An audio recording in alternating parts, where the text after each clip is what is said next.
नमस्कार, आप देख रहे हैं एवी न्यूज। एवी न्यूज में दर्शकों आपका स्वागत है। 13 तारीख का दिन बिहार के डीजीपी बदल दिए गए। नए डीजीपी के रूप में विनय कुमार ने आलोक राज से प्रभार लिया।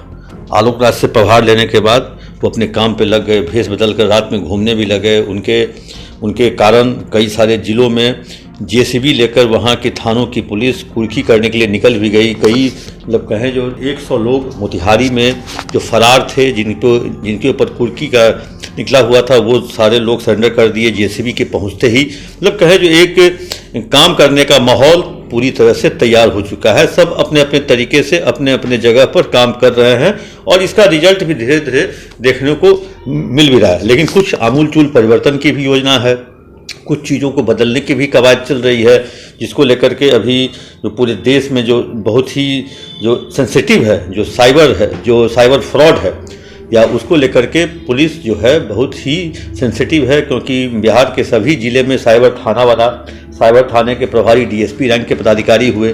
डीएसपी रैंक के पदाधिकारी ठीक है, नए डीएसपी हैं, लेकिन उनको तैनात किया गया है। और जो जानकारी उपलब्ध हुई है, पूरे बिहार में सबसे अधिक अगर कोई पेंडेंसी वाला मामला है तो साइबर फ्रॉड का जो एफआईआर है उस पर अनुसंधान शुरू ही नहीं हुआ है। ठीक है, मतलब पटना से जुड़े हुए लोग जो हैं वो काम कर रहे हैं, लेकिन डिस्ट्रिक्ट में क्योंकि जिस तरह से डिजिटल अरेस्ट लोग लगातार हो रहे हैं, पटना में कम से कम रोज़ 8 से 10 डिजिटल अरेस्ट कहें कि घटनाएं घट रही हैं। रिटायर्ड प्रोफेसर हों, रिटायर्ड डॉक्टर हों, या जो भी बड़े बुजुर्ग बूढ़े लोगों को इस टाइप से झांसा में लेकर के इनको ट्रैप किया जा रहा है और इनको एक तरह से डिजिटल अरेस्ट कर लिया जा रहा है। जो इन बातों को नहीं समझ पाते हैं उनके लिए काफ़ी परेशानी का कारण या सामना करना पड़ता है। अब हम बात कर रहे थे कुछ बदलने की।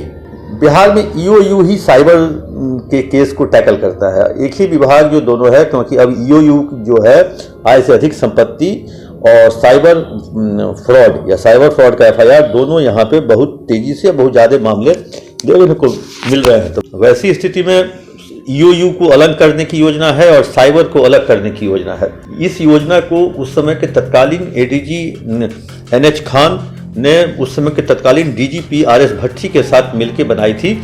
जो ईओयू का एक विंग अलग होगा और साइबर का एक विंग अलग होगा। दोनों को लीड करेंगे आईजी और दोनों के ऊपर एक एडीजी बैठेंगे, ताकि दोनों विभाग जो है सो एक छत के नीचे रहे, एक मतलब कैप्टन के नीचे रहे, और दोनों के नीचे दो वाइस कैप्टन रहेंगे जो अपनी अपनी टीम को लीड करेंगे।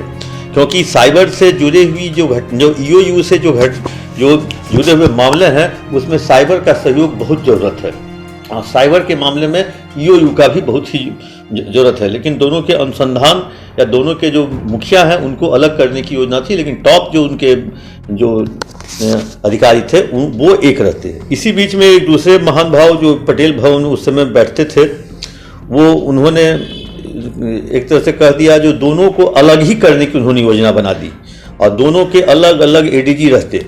अब वैसी स्थिति में अगर दोनों के अलग एडीजी रहते तो ईओयू के जांच के दौरान अगर कोई एफआईआर में अगर किसी नंबर को ट्रेस करना है, उसके सीडीआर को निकालना है, उसका लोकेशन देखना है, तो आप साइबर सेल को चिट्ठी लिखते।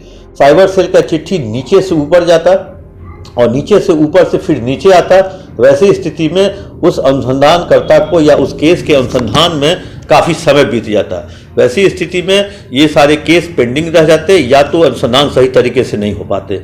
लेकिन पुरानी जो फाइल थी जिसमें मुखिया एक था, अगर साइबर के आईजी अगर ईओयू के आईजी को कोई लेटर लिखते हैं और दोनों का एडीजी अगर एक है, तो वहाँ पे काम आसानी से और सुगमता से और जल्दबाजी में जल्दी हो सकता था। लेकिन अब देखिए क्या होता है, मतलब एक जो नए वाले मसौदे को मिलता है ओके, या पुराने वाले जो एनएच खान और भट्टी साहब ने बनाया था उसको लेकर के कहें जो एक तरह से पूरे पटेल भवन में इस पे गहन मंथन भी चल रहा है। और अभी हाल के दिनों में आपने देखा होगा जो ईओयू ने एक प्रेस कॉन्फ्रेंस किया और उन्होंने साफ तौर पे कहा जो 2012 के बाद से अभी तक 10 पेपर लीक हुए और पेपर लीक में जो कहे जो अब देखिए पेपर लीक हुए ये और उसमें साइबर का भी यूज होगा, क्योंकि फ़ोन के ट्रैकिंग और ईओयू जो आय से अधिक संपत्ति, अब उस पर संजीव मुखिया का नाम आया जो 114% अधिक संपत्ति अर्जित कर चुका है अपने आमदनी से।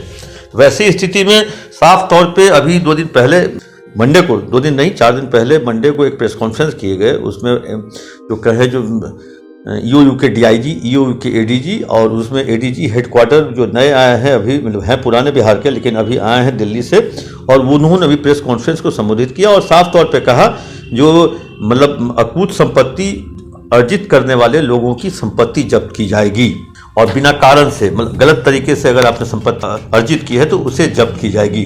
तो इसको लेकर के अब ईओयू और साइबर अब 2 भाग में बंटने की संभावना है। बहुत जल्द निकट भविष्य में इस तरह का निर्णय सरकार ले सकती है और सरकार इस पर कहे जो करे कदम भी उठाएगी।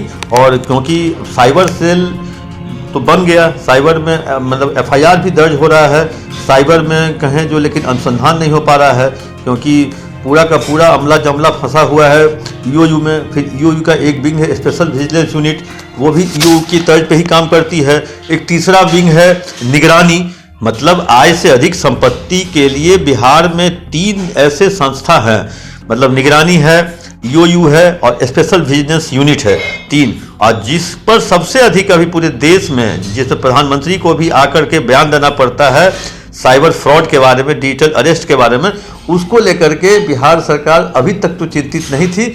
लेकिन लग रहा है जो नई टीम जो आई है डीजीपी विनय कुमार के नेतृत्व में, वो शायद इसको लेकर के चिंतित है और जल्द ही कुछ निर्णय लेकर के इन दोनों को अलग अलग करेगी।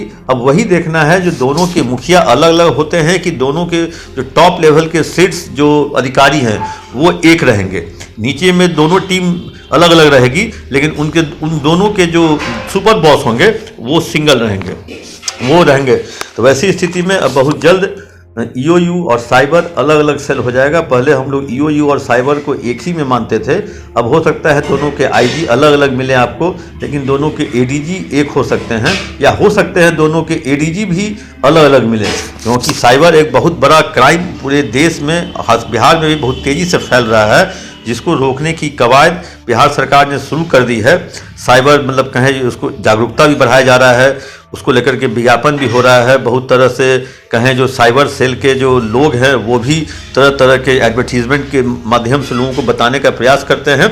लेकिन अब ईओयू 2 भाग में बंटने को तैयार हो गया है, इसका मसौदा भी तैयार हो चुका है और इसको लेकर के शायद अधिकारी भी तैयार हो गए हैं जो हमारी नज़र में आ रहे हैं। अभी नाम हम नहीं बताएंगे क्योंकि उनको इंडिपेंडेंट चार्ज चाहिए, इसीलिए हो सकता है सरकार उन्हें इस विभाग का एडीजी बना दे, और हो सकता है जो साइबर के लिए अलग एडीजी की खोज हो रही हो, ईओ के लिए अलग हो रही हो। लेकिन अब साइबर और ईओयू बिहार में अलग होंगे और शायद साइबर सेल में जो साइबर थानों में जो एफआईआर है उसकी पेंडेंसी घटेगी, क्योंकि जिस तरह से एफआईआर दर्ज हो रहे हैं उस तरह से उतने तेज़ी से अनुसंधान नहीं हो पा रहे हैं।